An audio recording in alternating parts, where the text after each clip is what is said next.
Good afternoon, and welcome to the Voice of Wisdom. With over 60 years of experience as an investment banker, entrepreneur, venture capitalist, securities analyst, and advisor, Morty Davis is a Wall Street legend. In addition, Mr. Davis is an outstanding economist and highly articulate, incisive, and very entertaining political analyst and strategist. He's Wall Street and capitalism personified. The over 400 companies for which he has raised more than $3 billion over the years have created a countless number of jobs and exciting new products. Through the Voice of Wisdom, Mr. Davis explores, analyzes, and debates the most topical economic and social issues facing our world today. Joining Mr. Davis today for discussion on the stories making the news is Len Carter. Len is an investment banker, business consultant, and private investor. And now, Mr. Davis and Mr. Carter. Welcome back. Good to be with you again. It's 6:30 Wednesday every week. So we're glad, I'm glad to join you and have Len Carter, my brilliant associates, join me. I'm always delighted to have him on, and I'm sure you're going to enjoy him because he brings great wisdom, knowledge, and based on his track record of graduating at the top of his class in every college he went to, and the best colleges, Cornell for undergraduate work, where he became an electrical engineer, Stanford University, where he did advanced studies and earned a master's of electrical engineering, Stanford being one of the best tech schools and universities that brought out some of the greatest companies and continues to. It's in Silicon Valley, the center of all the geniuses that have started these billion-dollar companies. Like the two Google founders were Russian and Jewish immigrants attending Stanford, and while at school they developed Google, and finally he attended Harvard Business School, my alma mater, where I graduated with a summa cum laude equivalent. I graduated with distinction, the top of my class, and will then again graduated at the top of his class. So having his knowledge added to my podcast is exciting for me and beneficial and a great way for you. So let me get started. As I always say, our program, unfortunately, since it deals with the news of the week, which to be meaningful in terms of headlines and making the front pages of the New York Times and the various other elite top media outlets and all of the top channels, network channels, and particularly the what are they called? The Cable channels? Cable channels, where every hour on the hour almost they announce news that's tragic, depressing, heartbreaking, and unbelievable, really. And for example, there's in this country, in the United States, there's more than one mass shooting every day of the year. Oh, more than 365 shootings a year. I think somewhat around 2 a day. And every one of them are reports of attacks on innocent people attending events like parties or attending church or synagogue prayers, wars and battles with, thousands of young people, anywhere from age 18 to 27 and older even, are killed. It's just unbelievable how depressing the daily news is. So I want to apologize up front, but I want to tell you, don't let it affect you, even though we're reporting it, because in most cases it doesn't affect your life at that moment. It's to think it may imminently affect your life. We're all exposed to that. I go to synagogue. You may go to a church or other prayer areas, and for some reason, these lunatics that shoot people without provocation, innocent people, and maybe the saddest is when they shoot up young kids in elementary school and high school. It's heartbreaking. So I want to tell you up front, I apologize. I don't affect the news. We're just discussing it. But inevitably, in discussing it, I'm focusing on things that are likely to depress one. So one of the reasons I have the book in front of me that I wrote over the years, over more than 12 years on my own, and then an additional 2 years that my daughter insisted that I bring it out finally, because I kept wanting to get more perfect and more comprehensive, including everything I could ever find on how to be not exactly happy in this sense that we tend to think of happiness in this country, where people have a bottle of vodka or 12 beers, and they're so happy they're banging each other on the back and laughing. It's a temporary high, and where they may be on addictive drugs. It seems like they're happy when they're doing that, and in that period, but unfortunately, it doesn't last, and in essence, it has negative connotations because it's addictive, and the next morning you usually wake up with a headache or stomach pains or worse. So I'm talking about contentment, and that's the purpose of this book, and it captures all of the, well, not all, it attempts to include and capture all of the great philosophers, all the great visions, all the great advice about Bibles, religious leaders, priests, rabbis,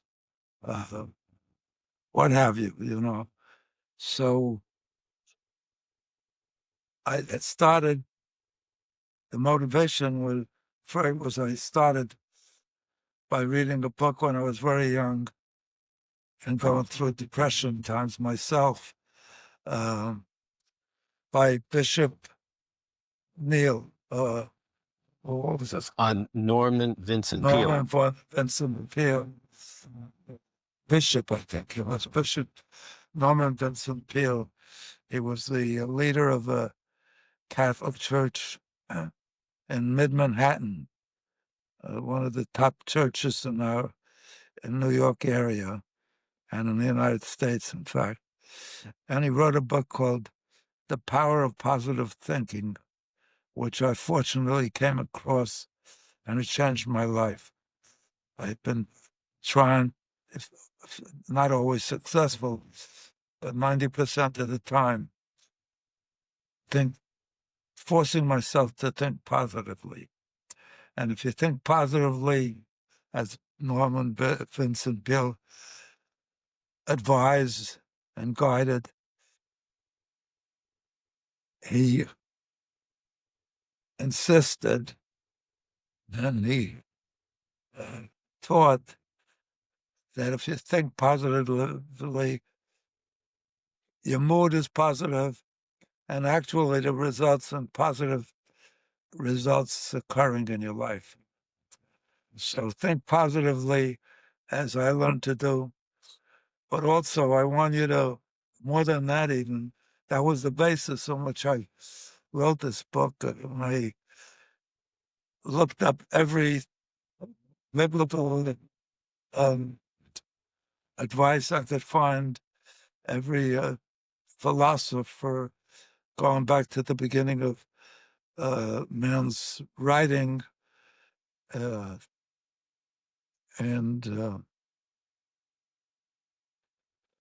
people from the Greeks to the Romans to the authors in America, throughout the world. And I try to get it all in this book. That's why it took me 12 years just to get all of what I captured. My daughter read it and said it's so valuable, I should get it out, stop spending any more time. She thought it was more than enough. But anyway, she came along and for 2 years helped finish it and brought along a lot of additional insights and sources. And now it's maybe not 100% complete, but 99.9% complete in helping you achieve contentment. So while I'm going to depress you, not deliberately, but inevitably, by reporting this week's news, as this podcast tends to do, I urge you to think positively, and I insist, if you don't do this, I'm going to turn around and basically what, maybe not physically, but verbally,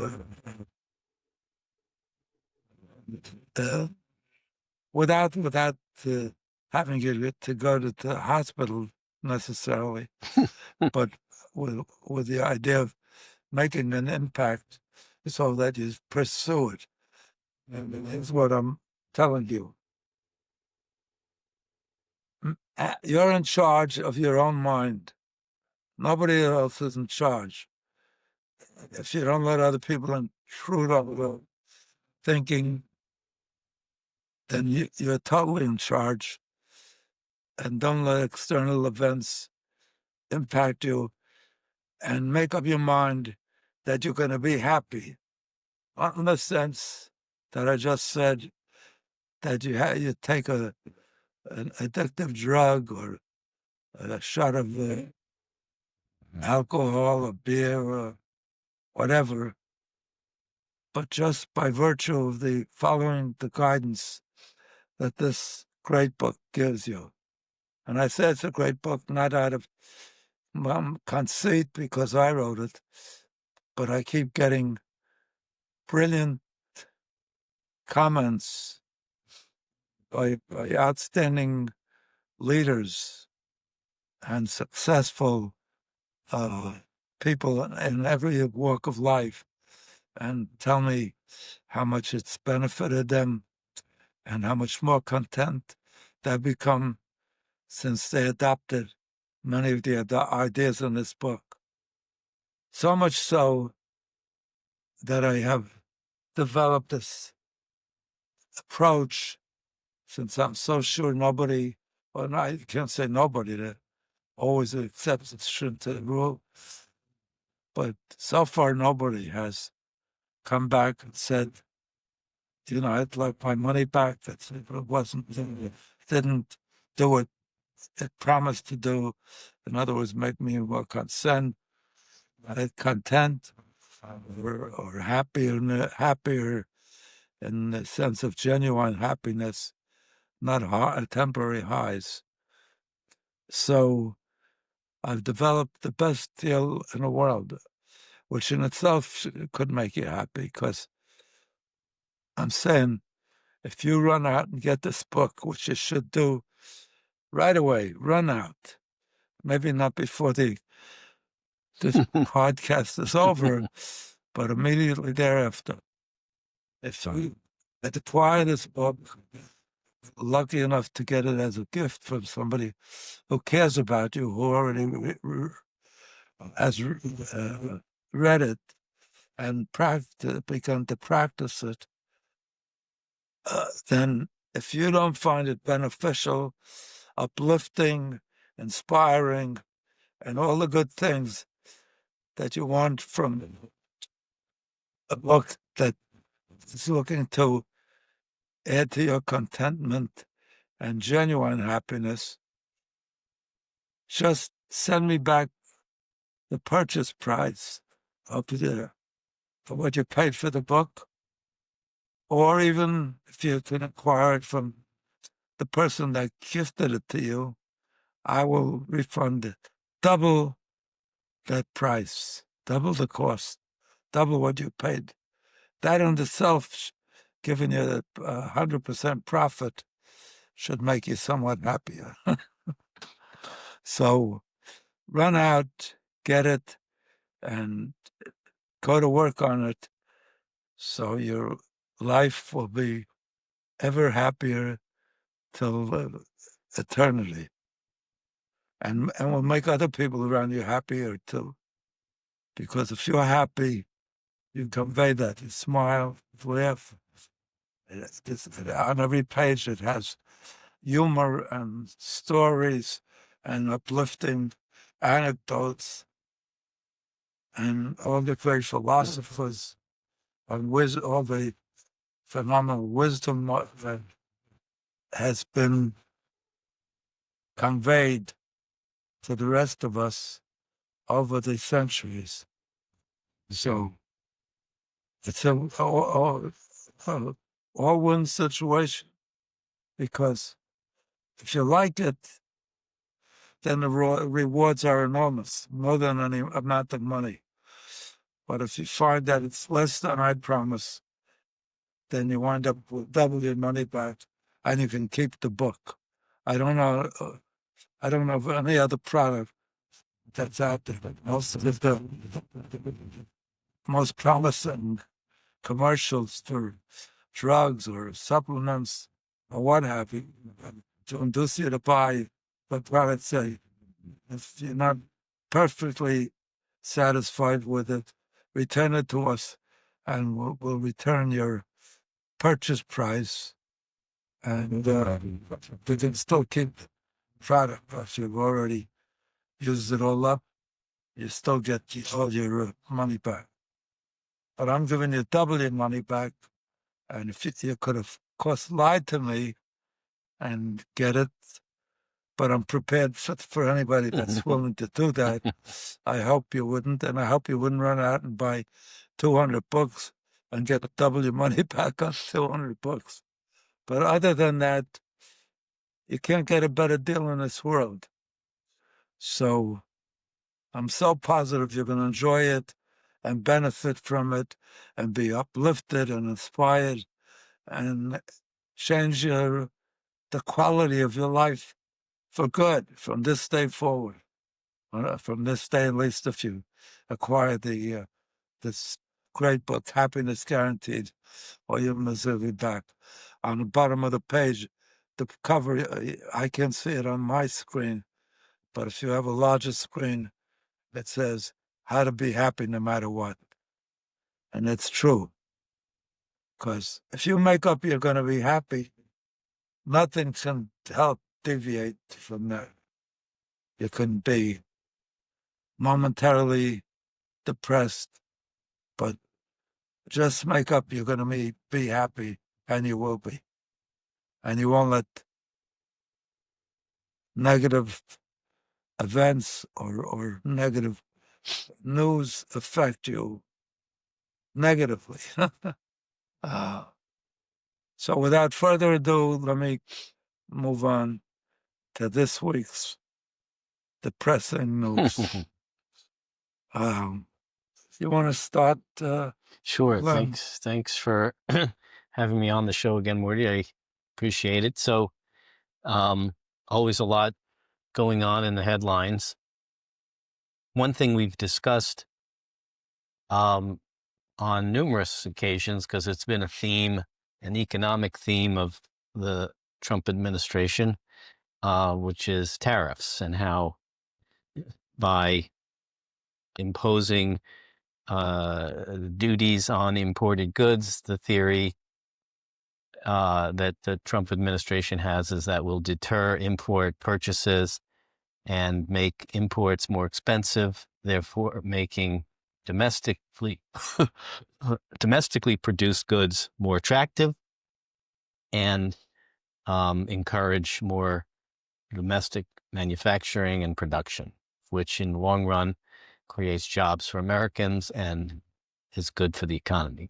So we've seen a lot of implementation of that beginning last spring with tariffs being imposed across the board on almost every importing nation. It's hard to keep track because a lot of the negotiation is on again, off again, tariffs on, tariffs off, threats, some veiled threats, some actual implementation. So we saw just in the last couple of days an interesting development. One of the things that economists have said was going to happen, but the administration denied and disputed it, was that tariffs would raise prices for American consumers because the additional cost, which is imposed on the importer, would eventually be all or at least partially passed along to the purchaser and not completely borne by the importer or the manufacturer who's importing, whose goods he produced the goods. So the belief or the argument that the Trump administration was making was, no, this is not going to raise prices because the manufacturer will reduce price accordingly, or if not reduce price, they just won't sell anything because the costs will be too expensive and domestic producers will fill in the gap. And if people do buy those goods, the tariffs collected will be enormous revenues to the government to do all sorts of great things, pay down the deficit, fund. And if the tariff charges to these foreign companies that export to the U.S. Have developed enormous revenues to the United States Treasury. And Trump has, up to now, almost without exception, presented tariffs as the ultimate good, the final solution. His favorite word. Right. So I have to pay tribute to Trump in the sense that he adapts, he changes, he's flexible. And in this case, he realized that by taking the tariffs off things that affect the affordability of some of the essential products that the consumer buys, and especially as penalizing those at the lowest end of the ladder of the economy. Things that he just did on bananas, coffee, beef, and such other essentials. He's sort of recognized that it's not quite everything he pretends it is or presented it as. And I have to say one thing about him is, even though he often presents such, certain things as absolute, in due course, he often adapted, changed. Even with the tariffs, is lowered them from the highest amount for certain countries and in certain special instances. So I think this is a good move, and it also is a tribute to Trump in that he recognizes sometimes change, even if Yeah, I I mean, think it's a great idea. it It's essential. it shouldn't have been too difficult to see that. I mean, if you want to impose tariffs on, cars, then the argument could be we will make cars domestically. But if you want to impose tariffs on coffee,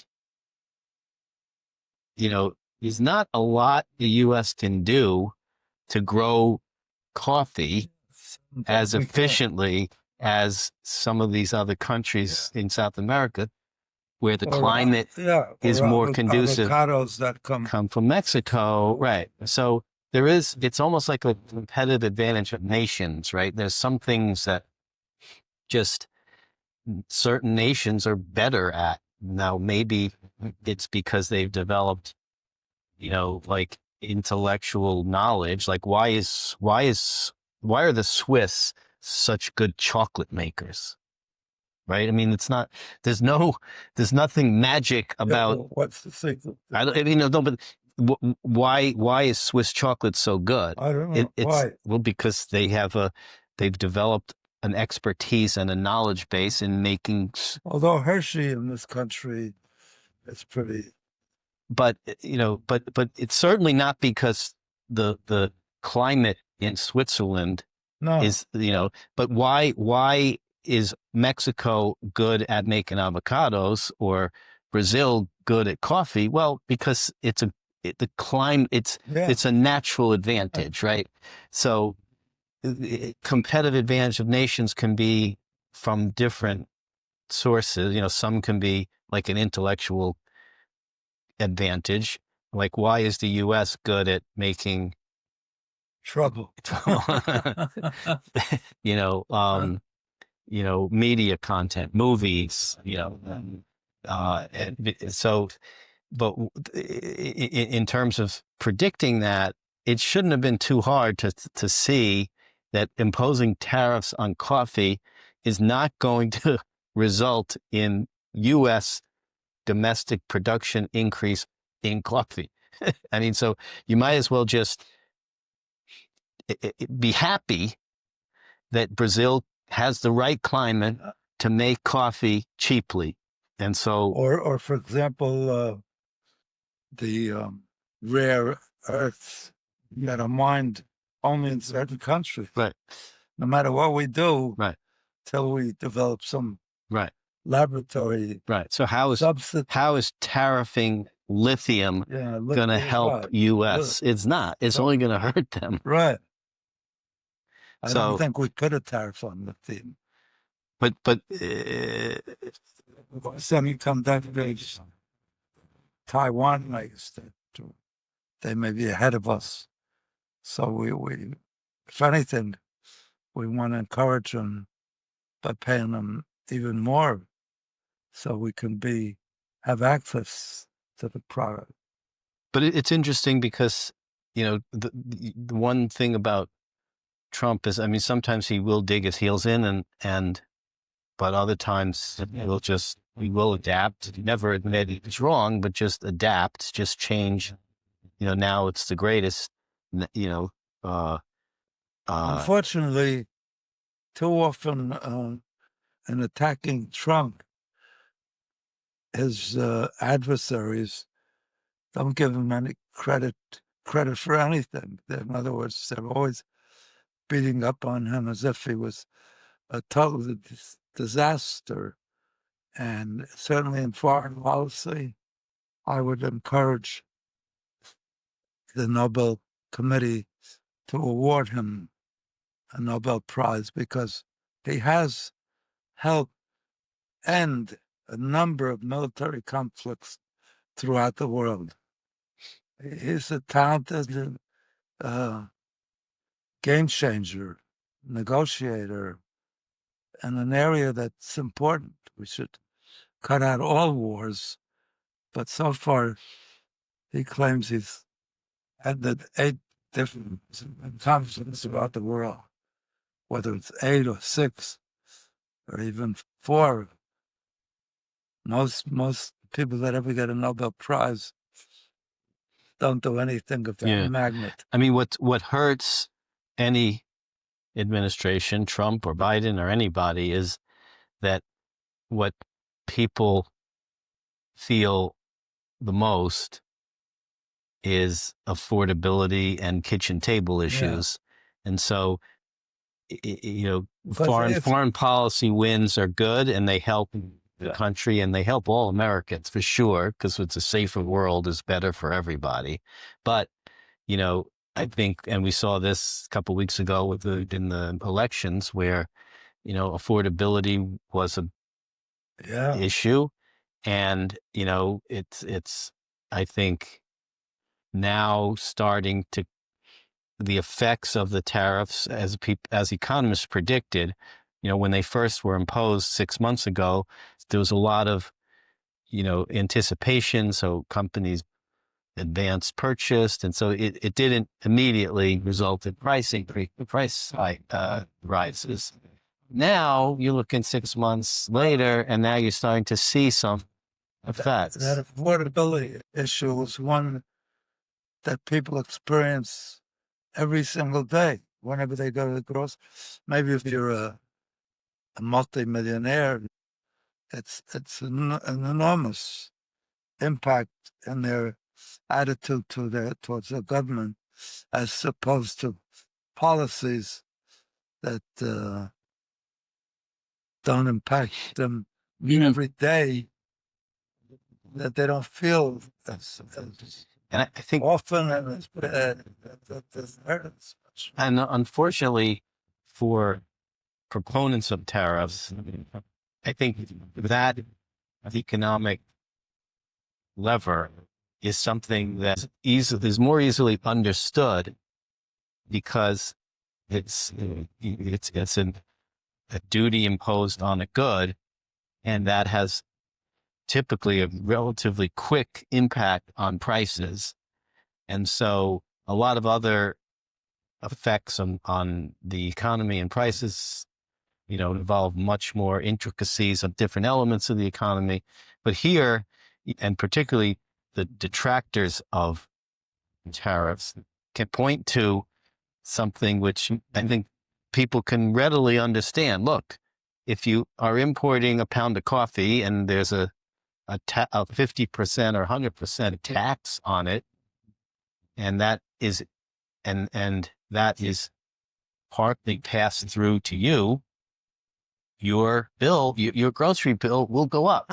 So that's something people can understand. There was an argument that the administration made that said some of it will be absorbed by the manufacturer, some of it will be absorbed by the importer, distributor, and some or little will be passed along to the consumer. Plus, the real argument is this is a long-term fix. As they would say, when you renovate your kitchen, it's going to be messy for a few weeks. So if in the end, it somehow created a huge manufacturing bonanza in the U.S. to generate really cheap prices, really cheap goods, that's true. But it doesn't. So one of the ideas that President Trump had was to rebate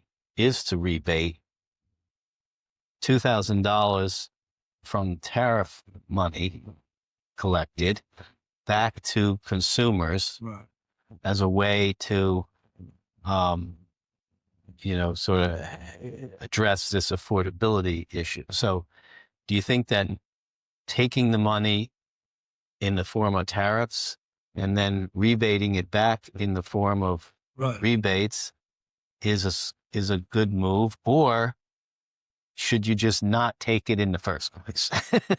That's another way to accomplish the same thing. That's a good question. Moral, if you're going to give $2,000 to every American family, be giving them a bonus for something that they never spent on, Right. that they didn't Right. incur. Chances are some people will benefit and some people will be hurt, because it's not like everyone pays exactly $2,000. You have to give Right. $2,000 to the people in the top 1%. Yeah, although there's other ways to accomplish. I mean, you could means test the rebate, right? So it's like the COVID rebates, stimulus checks that came out. Not everybody in the country got a COVID stimulus. Only it was income determined.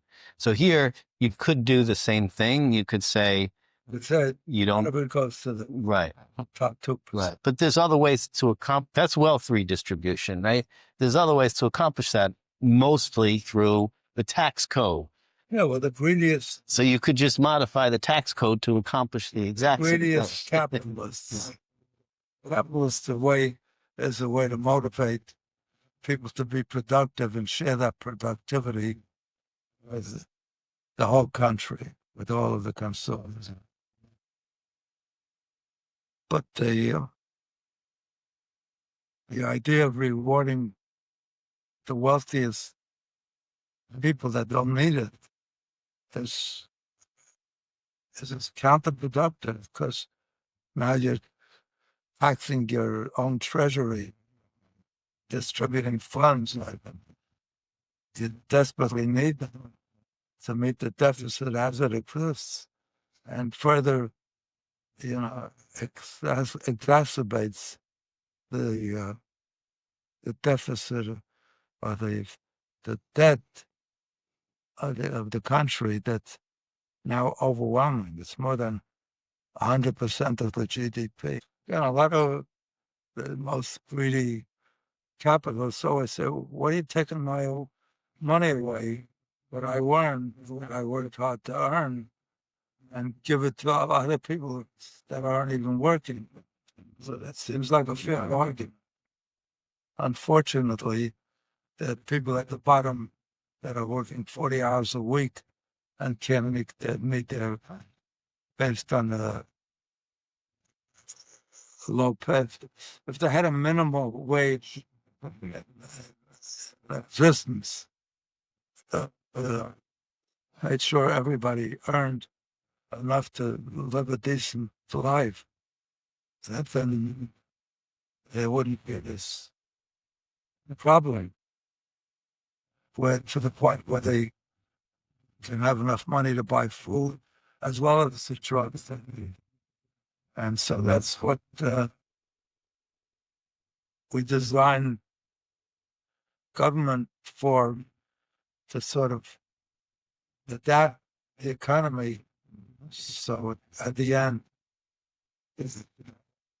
no group is benefited to the point where they're doing phenomenally, and people that work 40 hours a week, which we want, and which are productive, which are instrumental participants in making the those at the top earn the big incomes, because without them, there wouldn't have the production make all this economy. So you're not doing anything like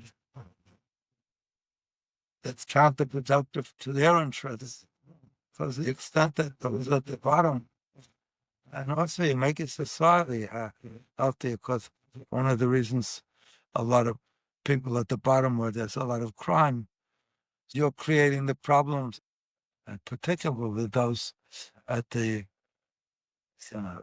worst end of the economy where not enough is provided for the basics. When your kids are suffering, a country like that's as wealthy as the United States, there shouldn't be children starving at such a level of poverty where their parents can't buy them the drugs. They have to vote it back on buying the drugs so they could buy food and hope they could last. With the tariff rebate idea, I don't think there's even enough. I don't think it's really going to happen. You hear, I think it was an idea that Trump floated out there. $2,000 a person, I think, is way more than the revenue to collect the taxes, the tariffs revenue collected. So it would have to be, Is it? I believe so. So you'd have to do what you Yeah. said and basically Going to further that. right. So, but here's the real question on tariff, I think, which we saw starting to percolate a little in the news.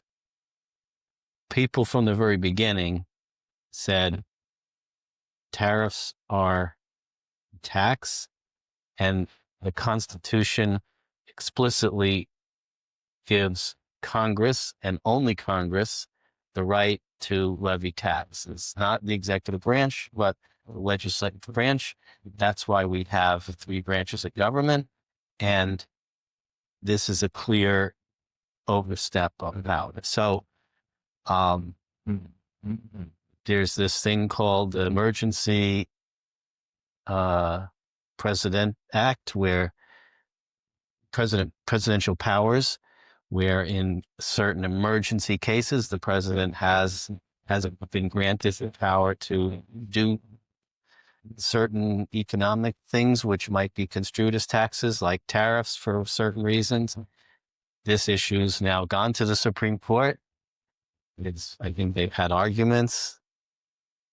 An actual decision isn't going to be handed down, I think, for months and months, but it's an interesting case. How do you think it plays out? Was the overturn of Roe versus Wade because they have allegiance to Trump and he wanted it? Or did they do it because they are very conservative justices and believe in conservative policy? I think it's the latter. And so It's both. Supreme Court normally respects the precedents, things that have been in effect a long time. They don't overturn.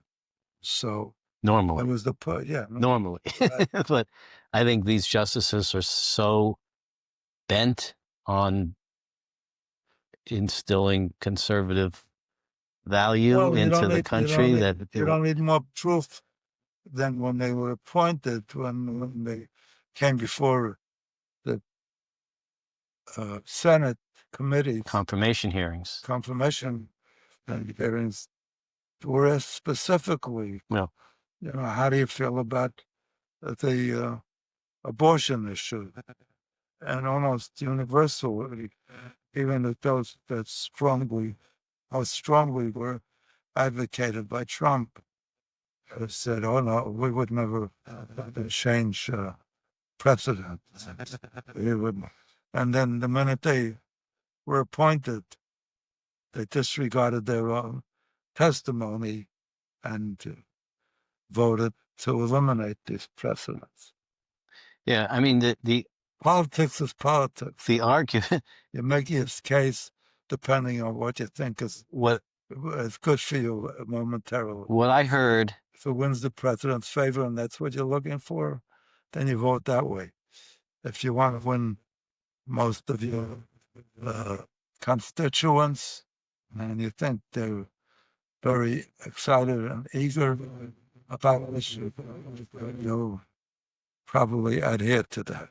You don't need any more evidence of that than the recent elections, where the Democrats won overwhelmingly in districts where Trump won only 2 years earlier because the affordability 1 year, 1 year. just 1 year ago, Yeah. 1 year earlier. right? Election was in They won 24. earlier. Yeah. They were gung-ho for Yep. Republicans and Trump. Well, he said it was because he wasn't on the ballot. And when he's not on the ballot, they didn't bring all To the some other ones extent, across. that does have an effect, but not the overwhelming effect that it's had in places like New Jersey and Virginia. I think Americans don't vote for their president based on foreign policy, unless it happens to be, that he helps end a war in which their children are fighting, and brings that to an end. yeah, or it's a Well, yeah. national pride, like a 9/11 type of thing, where Well, it was. national pride that they feel that it impacted them. It's too close to home. It might signal if it could happen to them imminently. But unless it affects them directly, Americans don't vote on that basis. Um, I don't think they voted positively because he said he made peace between Pakistan and right, India. right. I'd agree. Yeah. I mean, I'll give you my prediction. We'll see. Yeah. It won't be for months. I think the court's going to say that the tariffs are not legal. I think they're going to. I mean, the argument based on the questions that some of the conservative justices asked during the arguments that were made, they seem to kind of, they suggest that the justices believed that tariffs are taxes, and they're very proper on the Constitution, and the Constitution says only Congress has the power to levy taxes. And so, is this a national emergency? Is sweeping tariffs a national emergency?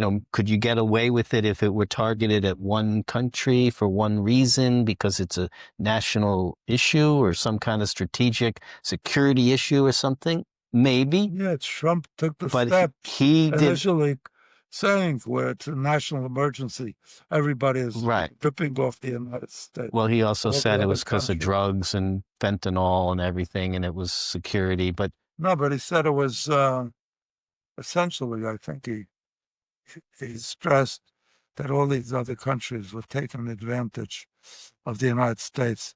So that was an emergency. Well, it was no emergency. so The economy was that's what functioning greatly. that's what the court will assess. I think that they will come down and say this is not a national emergency. It's so broad on everything that it's a tax, and that they don't have that much allegiance to Trump.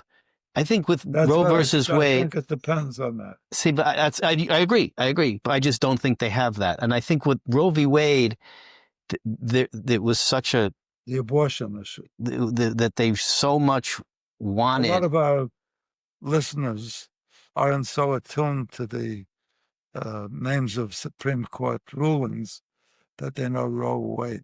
But I think, eliminating the abortion right, that they had such philosophical and fundamental reasons for doing that it went beyond being nice to the person that appointed them. They have the view Tariffs, that you're killing right, and it's a religious and But with tariffs, I think it's like,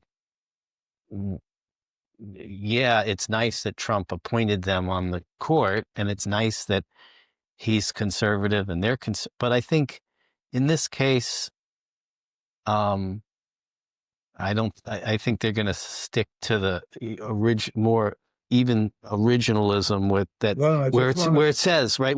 They go by the words, just right? They wanna- go by words, and the wanna words point say out very that we have 1, 2, 3, 4, well. 6 different issues, and we haven't finished the Yes. first issue. Unfortunately, and we we're only almost have a little finished, bit of so- time left, but we will, as we always do, reconvene and continue The next But we can issue, talk about one more. I think maybe one more, trafficking. because this has been in the What? headlines. Let's talk about one more thing, and then we can finish.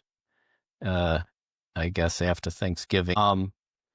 When we see the U.S. sending mega artillery, mega warships, mega military power down to South America under the reasoning If you of don't mind my saying so, I think it's outrageous, because I think what we owe to ourselves and the rest of the world is to deal with the demand side of it.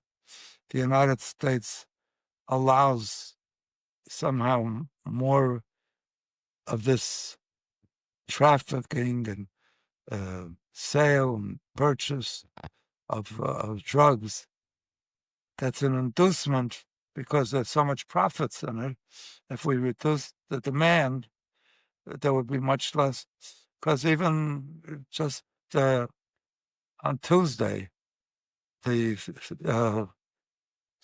what was the name of that family? They just settled. Sackler.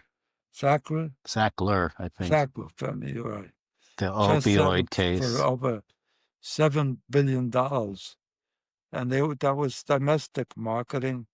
And it was known for years that this drug, what was it called? Oxycontin. Oxycontin was killing Mhm. our people, Mhm. Young people particularly.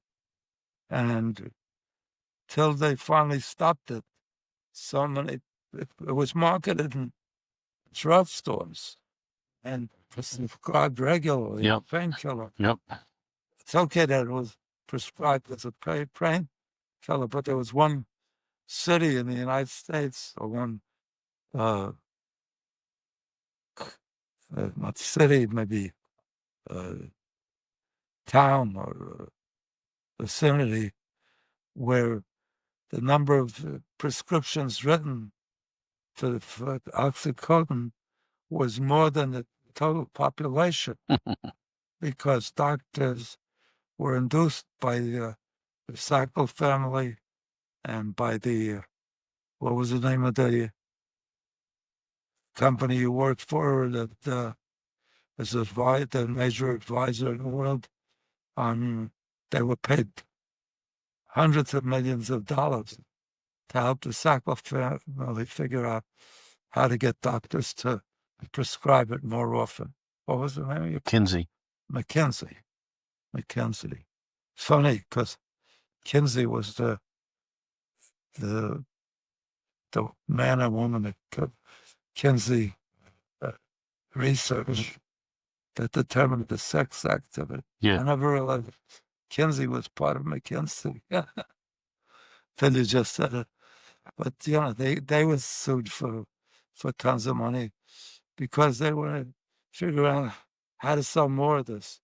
So start at home, where you have the most interest. Well, There's hardly any business that's rewarding. I mean, I do think that sometimes you need to attack a problem on both the supply side and the demand side. Just like when we talk about guns, people would say, well, don't attack the suppliers, attack the users, the mentally ill people. So I think the problem needs to be addressed on both sides, both the demand in the U.S., yes, but also to stop the supply. So if that means, does that mean attacking a country? I don't think so. But also we've done a very poor, the evidence is we've done a very poor job of diminishing the demand in this country when it can be so readily issued by any pharmacy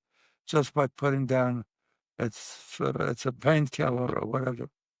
We have to be more thorough in preventing it, because we know better than anybody that if you induce big profits, you're Right, going to get a lot of production. Take a big drug from Venezuela, cocaine.